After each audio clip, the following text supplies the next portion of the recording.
Hello, everyone. Happy Thursday, and welcome into another episode of GC Live Fowl Balls. I'm Jack Veltri. I'm hosting solo this week. My co-host, Joe Macheca, is not going to be here for this episode this week, so taking over the reins here, and I'm joined by special guest, South Carolina left-handed pitcher Jake McCoy. Jake, how are we doing today, buddy? I'm good. How are you, man? I'm doing great, dude. So thank you for joining me today, and thank you all for tuning in to this week's episode. Obviously, we'll jump right into the meat and potatoes of today's episode. South Carolina loses 8-0 yesterday to Georgia Southern. Jake, I'll just ask you real quick, man. Just what were the what was it like in the locker room? After the game, what did Mark Kingston have to say to you guys after the loss yesterday? I mean, it was definitely disappointing. I think everybody was kind of let down. But after the game, he was just like, "Listen, guys, got to shake it off. Can't bring this bad energy into the weekend." So, I think we've seen it before though. I think the guys are going to bounce back really well. I think everybody, the offense especially, is going to bounce back really well. So I'm excited to see what's going to happen this weekend. Yeah. And, this is the first time you guys have lost a midweek game. What felt different about yesterday's game, compared to the other midweek games? I know you're kind of new to this whole thing, being a freshman and all, but the offense only had 4 hits, 2 hours in the field. The pitching gave up some runs. You're not going to win many games that way. So was it just kind of one of those days where things just weren't going right? Yeah, I wouldn't say anything was different pregame. Maybe just excited for this weekend and maybe just didn't focus on this game as much as we should have. But besides that, it just felt like a regular game going in, but we just didn't really hit it off the way we wanted to. Yeah, no, definitely. And a lot of guys pitched yesterday. Eddie Copper got the start, exited the start early after only going an inning. And then, you come in late there and, you go an inning and 2/3, you give 2 runs. I think this is your second or third appearance back. Third. Yeah. So now you're kind of back, off injury. Last time we spoke was, I think, right before the season started. And you were kind of saying that, for SEC play was when your target date was to come back, and obviously you did. You came back, pitched against Ole Miss. We'll kind of jump into that in a few here, but talking about last night, how are you feeling out there? How would you kind of assess your performance? I thought I threw well overall. I felt a lot more comfortable and relaxed last night than I have felt, and I think I'm just talking to the guys and the coaches. They said that will come the more and more I get out there. Just the more comfortable I can be, the better I will throw. And I was just telling myself to focus on my breathing really and just slow my heart rate down, be more in the moment, in each pitch. So I think last night I threw well. I don't remember what my stat line was. My body felt good. My velocity felt good. Everything was kind of right when I wanted to. I think this is a good outing to build off of. Yeah. And is it easier for you to come into these, I don't want to call it just low pressure situations, but let's be honest, midweek games are kind of a lot less, eyeballs, a little more relaxed and not as high stakes as an SEC series. So does it make it easier to, make your first few appearances in these kinds of spots? I think so. Talking to the coaches, they were just saying they don't really want to throw me in a super hot situation on my first outing. They're like, that's not what we really do for guys. So I was like, that's okay. It doesn't bother me because, I feel like when I get out there, it's just me and Cole or me and whoever else is catching me. But, it's just me versus the hitter every single time. So, obviously, these games are different. But, to me, throw me in there whenever. I just want to pitch, man. Yeah, and I saw on your Instagram story, I think I saw on your dad's too, that your old teammates at Catawba Ridge, I guess they got rained out. They're playing in some invitational in the Hanahan Invitational. I was looking it up, And by the way, they're playing pretty good ball this year, Catawba Ridge. So, definitely good to see those guys playing well. But I guess they got rained down. They were watching you pitch yesterday. Were you totally surprised that that you saw that on your Instagram or whatever? Or? I mean, yeah. Knowing all those guys, they're all been super, super supportive of me. I mean, everybody in my life has been super supportive. But I mean, it was really, really cool to see that. I mean, I got tons and tons of text messages after the game last night. Almost every single outing I've had, people have been texting me, telling me like, keep going, like keep your head down, keep grinding. So yeah, it was super awesome to see that. Like it means a lot. Like when you come off the mound, you're like, man, like I know I have guys behind me that are supporting me. Yeah, and going back to that first appearance against Ole Miss, I got to ask, just since we haven't really talked about it much, when did you kind of figure out that like you were going to pitch that weekend? Did Kingston say something to you like did you get clearance from the doctors that okay, you're good to pitch this weekend? Mm-hmm. So the midweek before that, I had gotten clearance, but that was at the neutral site. We were playing. I think we were playing Georgia State that game, Yeah. and I was cleared. And like people were telling me like, hey, like this is probably gonna be the game you're gonna pitch. And then the score ended up being closer, and kind of like I was saying earlier about the high pressure situation, they're not really gonna throw me in there my first outing. So like that was kind of the moment when I was ready. And then I was on the travel roster to go to Ole Miss, and they were like, hey, like be ready to go, like. You're probably going to get a chance this weekend. And so, like, I didn't know exactly when I was going to pitch. They just told me, hey, McCoy, go down to the bullpen.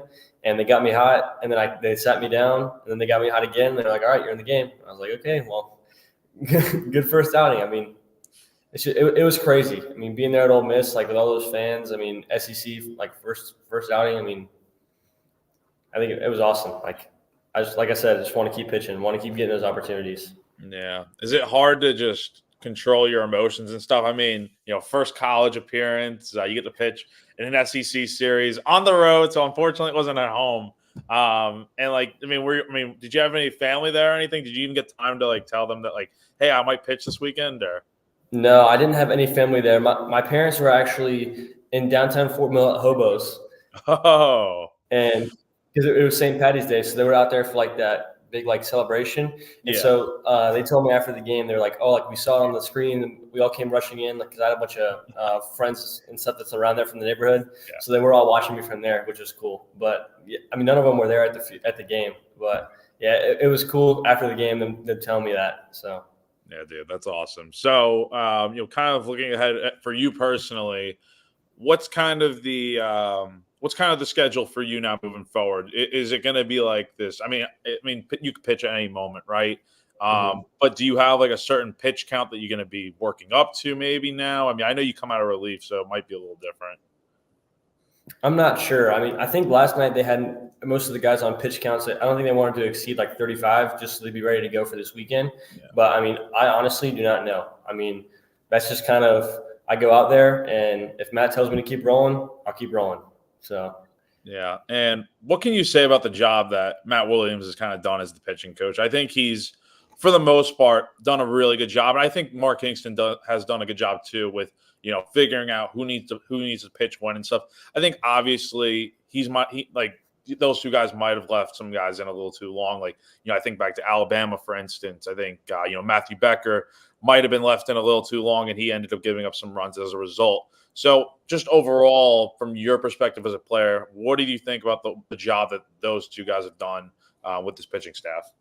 I think it's been well overall. I mean, Matt pulled us aside the other day and was giving us some stats about how like we lead the country in like strike percentage and stuff like that. And he was talking to us about how like the reason we're there is because of the process. I mean, this whole fall, the whole spring, like up until now, like we've been really trusting the process and grinding hard. And I mean, it's paying off. I mean, I think from what I hear from a lot of the guys, and it's, in my own opinion too, I mean, everybody's super pleased with Matt. I mean, I really like talking to him. I mean, I feel like I've become a better pitcher. I mean, already in the short amount of time, like I've had to work with him since like coming back. But I mean, yeah, I think both of them have done a great job. I mean, they both talk to all the players, which is nice. So like, I feel like I have a relationship with both of them. So yeah, it's been awesome. As a college pitcher, are you someone that looks at stats at all, or do you use specific stats as kind of like a baseline of like what you're trying to improve on, or do you even look at that sort of stuff? I mean, I would just say whip is a big one. And then I would just like want to keep as many guys off base as possible. And then also like one of the things that we really talk about is like first pitch strike and just strike percentage overall. Because the more that you're in the zone, the less guys are going to walk. Like, and it's harder to hit a guy who's in the zone a lot. Because I mean, like if you guy who sprays all over the place, hitters can just sit back and wait for that one pitch in the one spot. And when you throw a strike, they're going to hammer it. So the more you're in the zone, the better you're going to be. Definitely. I mean, I think you see that a lot with Eli Jones. I mean, he throws a ton of strikes, gets a lot of people out. I mean, I think that he's a great representation of a guy who's like doing what we all need to be doing. Yeah, definitely. If you could give yourself one positive and one thing you'd like to further improve on after your first 3 appearances, what would it be? I would just say better command of fastball in the zone right now. I feel like I've kind of struggled with that. I mean, we talked about it a little bit, and I think it's just not moving as well. I need to be moving. And I mean, I think I did a lot better job of that last night. But I think overall, like my off speed has been good. But yeah, just more in the zone overall. Yeah, definitely. And I wanted to ask you about a few quick guys before I let you go here that pitched last night. Have been, pitching a lot recently and stuff. First off, I got to talk about Luedecke for a second. I don't know how much you got to specifically watch him last night. I don't know if you were out in the bullpen or on the bench when he was out there, but he's someone that's definitely been struggling a little bit lately to get deep into his starts. And he got to come into a situation last night where he's, like I said before, low pressure, pitching out of the bullpen, and throwing strikes. And he ends up pitching really well last night. 2 innings of 4 strikeouts. So, what did you see from him last night? And, how good did his stuff look in comparison to maybe his more recent starts? I was in the bullpen while he was warming up and when he was in the game. So like you said, I didn't really get to see a ton of it. But, I mean, when I was in the bullpen watching him warm up, he looked really good. I mean, I don't really know specifics of him on the field. But, I mean, I think I said it in our first time. I mean, he is nasty. Like all of his stuff, like he throws, like moves a ton. Like I've heard guys say that he has the best overall stuff on the team. Yeah, definitely. And, some other guys that, might, right now, South Carolina doesn't have a Sunday starter named yet. And Dylan Eskew obviously was the Saturday starter for the longest time up until this weekend. Other guys that I got in last night, Matthew Becker's another one. What has he been like? I think we talked about it before the season. How important has he been for you and your development and, as a left-handed pitcher? And what do you think of the job he's done out of the bullpen this year? I think he's been really good. I mean, versus Alabama, like you said, I mean, maybe a little bit too long left in there, but I mean, I thought he threw really well. I mean, from what I've seen with Mississippi State, they're pretty heavy lefties, so I could see Becker in that role on Sunday. But it's nice to have another left-hander in there to like bounce ideas off of and just kind of work with.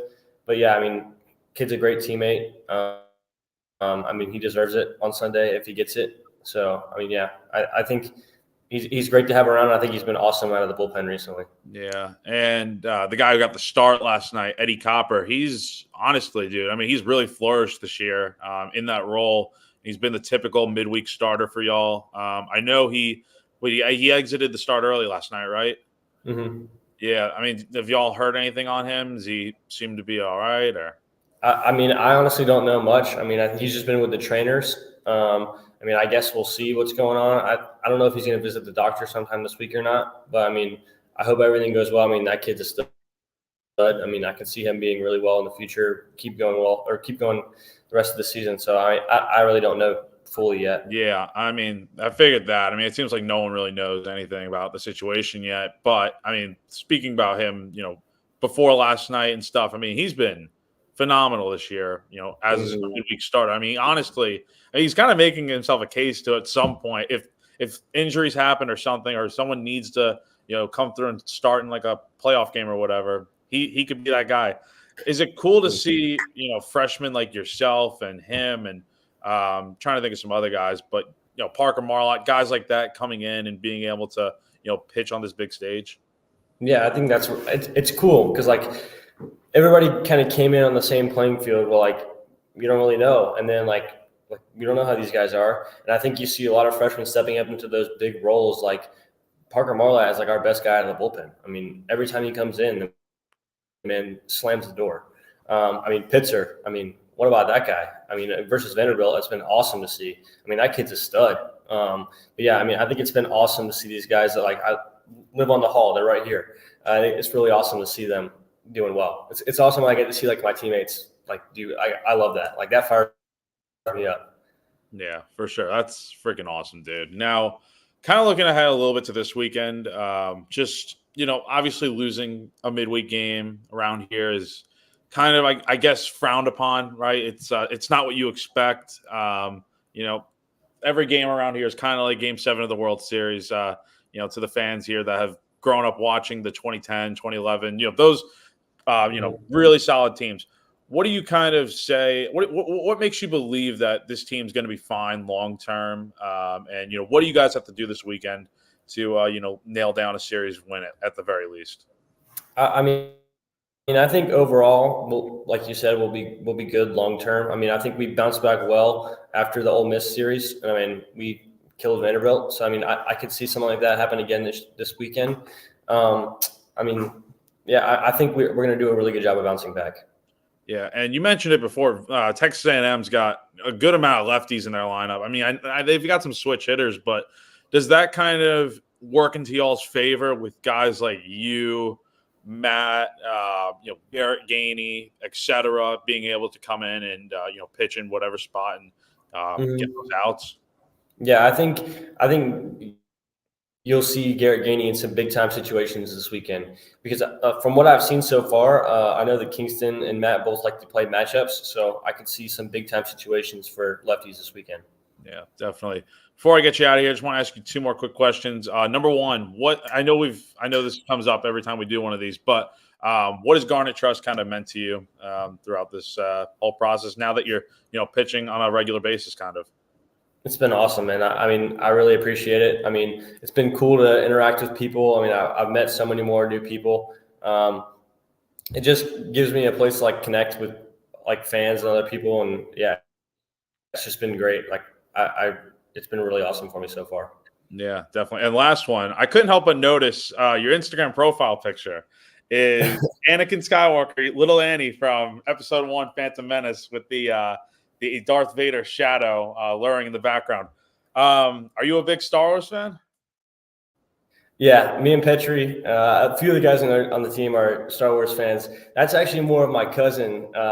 Me and him, we love Star Wars. When he was here, we talked about it pretty much the entire time. But yeah, I saw that picture. I forget where I saw it, but I saw it and I was like, man, that's sick. I love that. So I looked it up as quick as I could and I screenshotted it and I put it there. So yeah. That's awesome, man. All right, real quick, rapid fire. Favorite Star Wars character? Anakin, for sure. Okay. Favorite Star Wars movie? Let's see. I mean, there's so many, man. I mean, I like the classics. I mean, who doesn't like the classics? But I'd say probably Episode 3, Revenge of the Sith. I mean, think about it. What year were you born? 04, 05? 05. So you were born right in the heat of when Revenge of the Sith was coming out and stuff. So, I mean, we both grew up in the prequel era, so it makes sense. And then most underrated Star Wars character? Ooh, man, that's a tough one. Underrated? There are a lot of them. I don't know, man. I mean, that's a question for my cousin. He's a lot more nerdy about it than I am. I enjoy the series, but he loves all the little stuff. Yeah. 'Cause, he watched the entire the Clone Wars episodes and all that stuff. He's a true fan. There you go.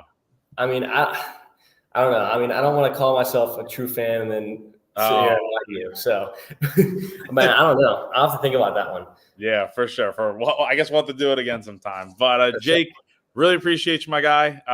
Best of luck rest of the season. And yeah, glad to see you back out there pitching, man. Appreciate it, man. All right, for sure. Thank you so much, Jake, for joining us.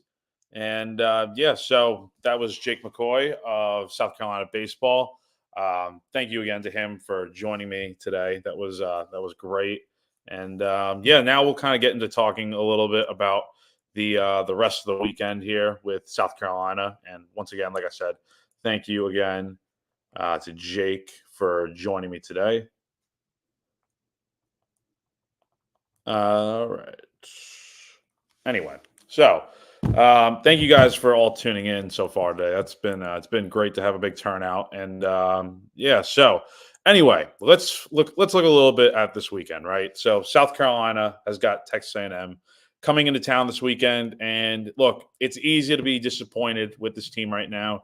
I was not covering the game last night. We had one of our interns, Annie Poteet, covering the game last night, and from what I heard, it was a doozy, right? 8-0 to Georgia Southern. And you don't want to lose a midweek game. The way the fans talk about this team, and look, I didn't grow up a South Carolina fan, really. I didn't move here till 2011, which was right in the middle of South Carolina's glory years of baseball. And so my baseball priorities were the New York Yankees. That's my team, and looking forward to opening day tomorrow and stuff in the Bronx. But I wasn't really watching college baseball like that back then. So I didn't have a general idea of what it was like,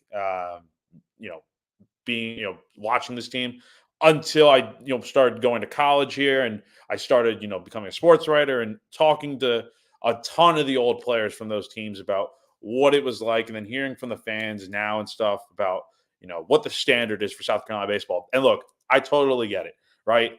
There is a standard here of winning at South Carolina, whether you like it or not. And every year, the goal should be to win a championship. I get it, totally. But at the same time, college baseball has evolved so much, right? Analytics are like so big in college baseball. A lot of teams are good. South Carolina just happens to also play in what I believe is the toughest conference in college baseball.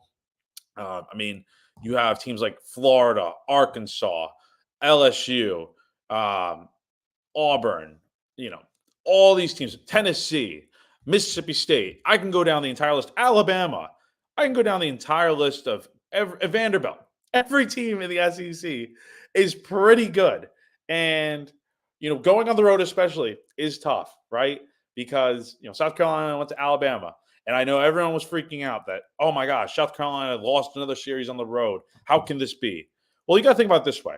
Game 1, they were up by 2 going into the late innings and then blew it. Game 2, they come from behind, tie the game at 6, and they let up 7 runs in the 8th inning of a tie ball game. So it's 2 toss-ups right there. And then game 3, they have to fight back again. They get a 5-run lead going into the 9th, and obviously Garrett Gainey kind of ran out of gas. I think that was kind of evident. And then Chris Veach comes in, and Talmadge LeCroy makes the big game-saving pump fake throw to first, turnaround throw to third, play to end the game. So, look, while it's easy to be, I wrote a story on Monday with my takeaways, and my title was, why this weekend wasn't all too bad for South Carolina baseball. And you can call me what you want. You can call me anything you want.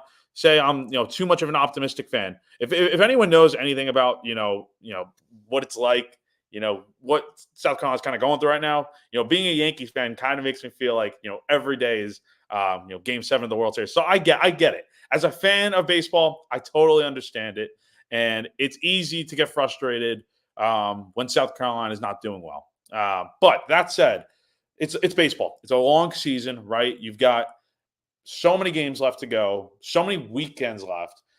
Look at Florida, for instance. Florida is a great baseball team, so many good players, and look at the amount of midweek games they've lost.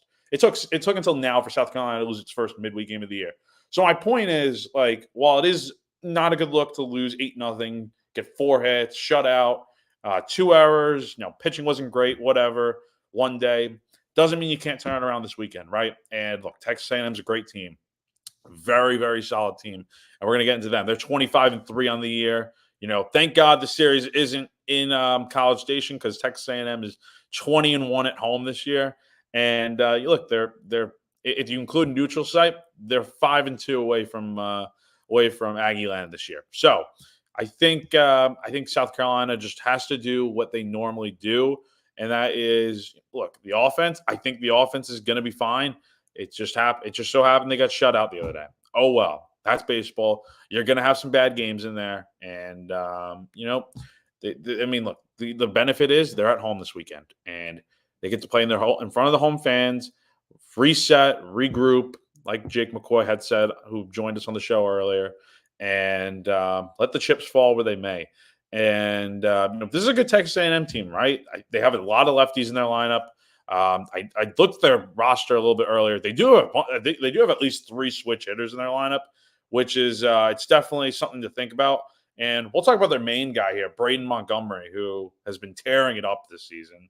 It's been crazy to watch. He's hitting 385 on the year, 17 homers, 51 RBIs, 954 slugging. I mean, that's crazy. And he's only struck out 19 times this year and walked 27. So the fact that he's walking more than he's striking out and hitting as well as he is, that's quite crazy. And the good news is they only have one other real power threat in the lineup, if you ask me, and that's Chase La Violet, or I hope I'm pronouncing that right, but he's hitting 292 with 13 bombs and 32 ribbies this year. His slugging's 755, which is not as high as Montgomery's, obviously. I think it's very hard to almost have 1,000 slugging at the midway point in the year. And let's also not forget that Montgomery has a 1472 OPS, which is bonkers. That's crazy to think about. But anyway, point being, look, there's a good Texas A&M team, right? It's not an accident that they're where they are, right? I think they're in a great baseball centric state where you can get a lot of good players, a lot of homegrown talent.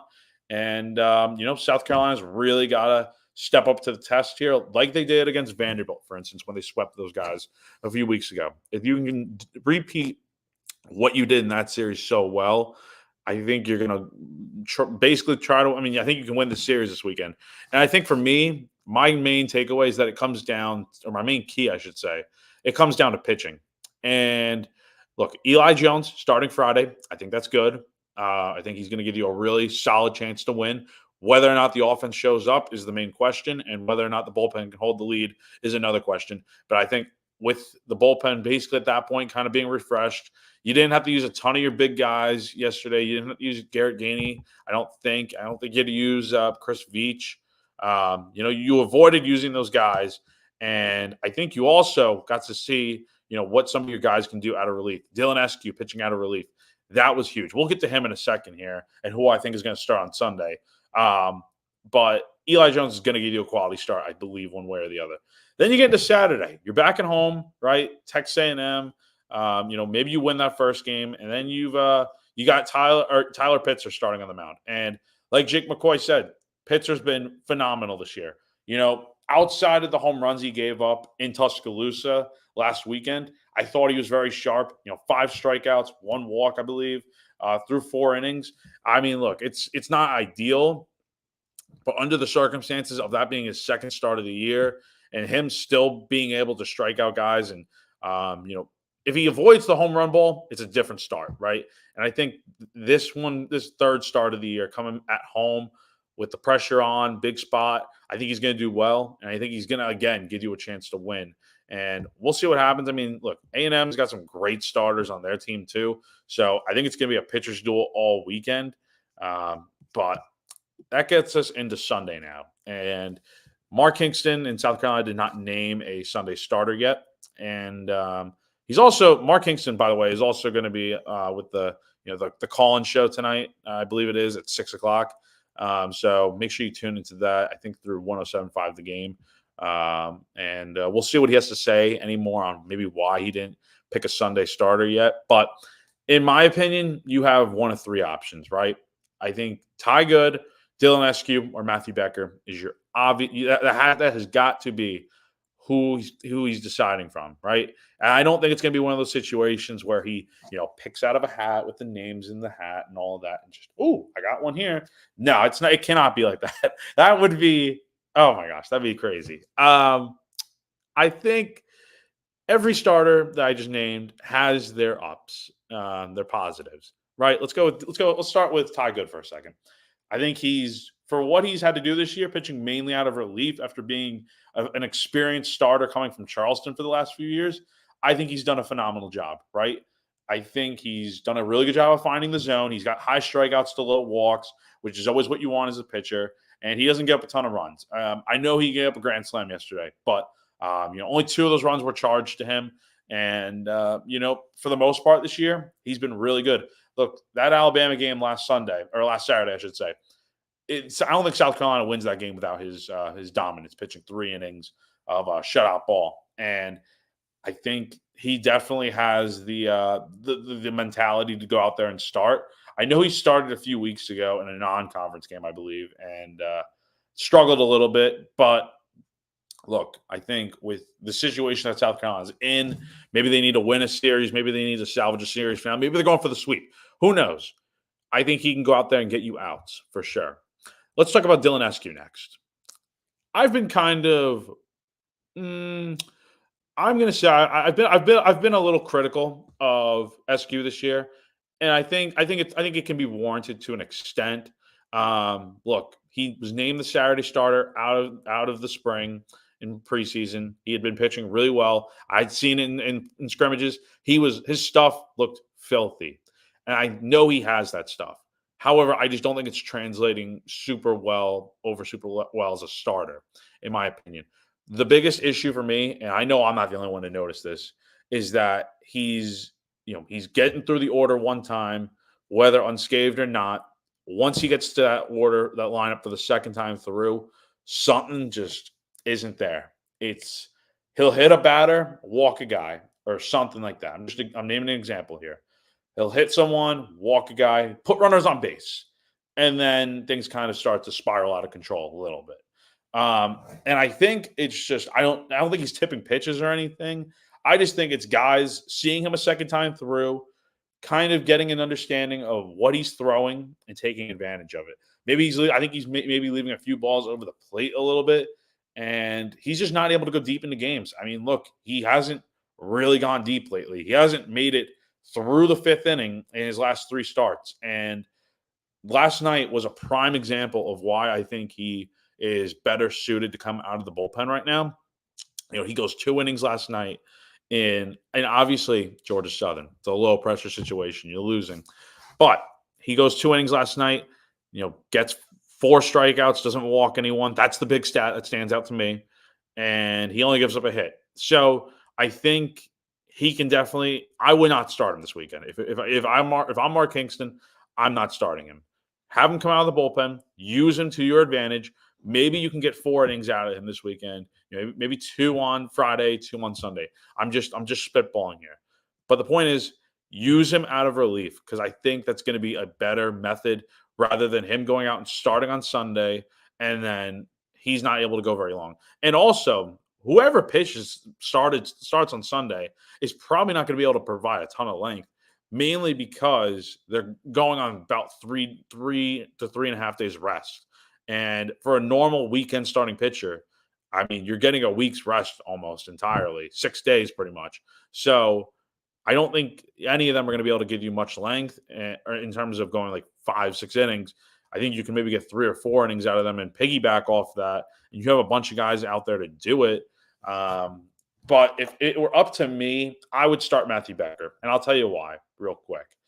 He is, first off, a left-handed pitcher, which plays very well against a Texas A&M lineup that does feature a good bit of lefties. And obviously some of the switch hitters in that lineup would be hitting right-handed. So that's a little bit of a disadvantage. But at the same time, I think there are enough guys in that lineup that you can go ahead and say, hey, let's start the lefty. Let's start Becker. Let's have him use his off-speed and stuff. I think his command is a lot better this year. His walks are down. His strikeouts, I think, are right about where you want them to be.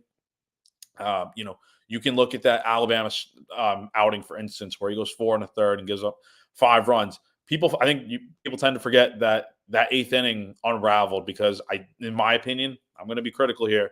I think Mark Kingston and Matt Williams left Becker out there way too long, and you could have turned the bullpen. I mean, look, Parker Marlock came in, didn't do anything good either. So it's just one of those situations where Alabama is just a really good offense, maybe, and you just have to, tip your cap to them there. But I think Becker has been super solid this year out of the bullpen. He was definitely one of my picks to be a weekend starter right out of the gate, and obviously it didn't work out that way because he had a quick setback. But Now that he's back to full strength and stuff by now, he's proven to be a good starter in the past in these types of weekend settings. I always think back to those first two starts he made against Texas and Tennessee, where he goes out there and pitches pretty well against two of the top teams in the country in a season as a freshman where South Carolina was, quite frankly, abysmal, finishing under 500 for the first time in forever. And and then last year he gets to start a few big games. I believe he pitched. I think he started in the regional last year and pitched pretty well. So I think have him start on Sunday, get 3 to 4 innings out of him, turn the game over to SQ, have him pitch 2-3 innings, and by that point, if you're trying to win a series, you're going to turn the game over to your big dogs, right? Let them eat. Garagani, Chris Veach, guys like that. Let's see it, man. I think that's a recipe for success. What do I know though? I'm just a sports writer, but this is just what I'm thinking, what I'm seeing. And Ty Good, a great pitcher as well. I think he would be my second option to start definitely. But again, I like the matchups, and I think that is probably why I would start Matthew Becker over Ty Good. But all three are going to pitch this weekend. And let's also not rule out that maybe Mark Kingston goes out there and decides to start someone else. Maybe he'll start Jake McCoy. Who knows? Maybe he'll start Roman Kimball. He's got a lot of options, but if we're being honest, those three, Becker, SQ, and Good, are your probable potential candidates in line for that start on Sunday. So I think we've covered just about all our bases here. I think we have, but one other thing I will talk about real quick. Look, I think I'll reiterate what I said before. It is a long season, right? It is, it's tough winning in the SEC, man. Look, I think South Carolina, if you want my real talk on this, I think South Carolina is going to be fine. I think they will be just okay. And, look, all of you out there kind of saying that, oh, fire Mark Kinks. I can't even tell you how many times I've seen that comment the last few weeks. And look, I'm going to just be honest. I think he's doing a fine job. Yeah, are there some spots where I think he can do a lot better? For sure. But right now, look, South Carolina could be in a worse spot. I think they're going to be fine. We'll see what happens after this weekend. That could change a lot of things. But if South Carolina wins 2 out of 3, you're right back on the horse and you're right back in a good position. So let's jump into some ad reads real quick, and then I'll give you my final thoughts before we get on out of here. Again, thank you guys all for tuning in, and thank you, Jake McCoy, for joining us early in the show. So first ad read comes from Liberty Tax. Taxiety is that uncertain feeling you get right before doing your taxes, but you don't have to go through it alone. The tax team at Liberty Tax in Irmo, Lexington, and Columbia will walk you through the process, clear up any confusion, and guarantee you'll get the biggest possible refund or your money back. It's tax time. If you're in a hurry for your refund, call on the tax team at Liberty Tax. Fast, accurate, and guaranteed. On the other hand, though, if you think you might be owing Uncle Sam, talk to the Liberty Tax team to make sure you're not paying more than you should owe. They'll find every possible deduction for you. They're locally owned and operated, staffed by tax professionals, and from your neighborhood. They're open 99 weekdays and 9 to 5 Saturdays. There are multiple service options. You can start through the Liberty Tax mobile app or through desktop portal. Make an appointment or just walk in. You can give a call to upload your tax documents, and when you come in, your return will be ready to review and sign. Again, on your screen right now, and for those listening, the number to call Liberty Tax is 803-462-5576. Again, Liberty Tax, 803-462-5576. And our second sponsor is the man right above us, Mr. Clint Hammond. In need of help with your mortgage? Call our good friend Clint Hammond at the Movement Mortgage Network. He's been in the mortgage industry since 2003, which allows him to help everyone from the first-time home buyer to the complicated and complex jumbo buyer. Whether you're looking to purchase a new home or refinance, nothing is more important than a well-thought-out financial strategy that comes with 5-star customer service. He's even helped out our very own Wes Mitchell and former Gamecock quarterback Perry Orth with their mortgages. So, if you will, please give our guy Clint Hammond a call. The number above, 803-771-6933. Again, Mr. Clint Hammond, the number to call is 803-771-6933. And that is it for our ad reads there. But without further ado, I'm just going to give you all some final thoughts. Again, like I said before, thank you all for tuning in today. You know, hopefully we'll have Joe back on pretty soon here. I know he's got a busy life right now, and you know, I remember being there as a college student, so I totally get it. And I know he's going to the Masters next week, and yeah, that's gonna be super awesome for him. So we'll be running it back just like this next week, but.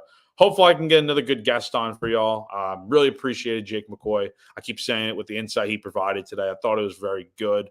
You know, look, he's a freshman pitcher. I think long term he's going to be fine. I know he's going out there getting his feet wet right now. It's tough, right? You know, it's different from being the main guy in high school, pitching on a state championship winning baseball team. And eventually, I think it's all going to come together for him. It might be tough in these little spot relief roles or whatever, but I think overall you're going to be fine. And then, yeah, I think later tonight I'm looking forward to hearing what Mark Kingston has to say. I don't know if we'll get any update on Eddie Copper, who exited his start early yesterday. I was hearing blister. I know some of in the comments people are thinking maybe Tommy Johnson. Who knows? All right. I think right now you just can't speculate. It's got to be, just wait and see. Hope everything's going to be okay. He's been a really good pitcher for this team. You don't want him to go down. It would remind me too much of a guy like Jack Mahoney, who went down his freshman year, had to get Tommy John, came back his junior year as a starting pitcher and pitched really well, and now he's with the Colorado Rockies. So it works out in that aspect. But you definitely want him, Eddie Copper, not go through the worst and, hopeful for the best. So anyway, so that is going to do it for this week's episode of GC Live Fowl Balls. Again, my name is Jack Veltri, and thank you to Garnet Trust for helping set up this interview with Jake McCoy. Definitely always appreciate the work they do over there. And yeah, I'll be back tomorrow with my episode of Jack's Mailbag. If you have a question you want answered on this week's episode, I have a thread or post on the Gamecock Central Insiders Forum where you can go ahead and drop any questions you have about baseball, basketball. I know the transfer portal's heating up a little bit. If you have any questions you want to ask on there, feel free to leave them, and I will have that uploaded in a video tomorrow. Until then, I'll be back next week with another episode of Foul Balls. But thank you all for tuning in today. Really appreciate it. South Carolina begins a 3-game series tomorrow night with the Texas A&M Aggies at 7:00 on SEC Network Plus. Going to be a good series. I'll be there all weekend. If you see me, come say hi. Always appreciate talking to y'all. And, yeah, have a wonderful rest of your day.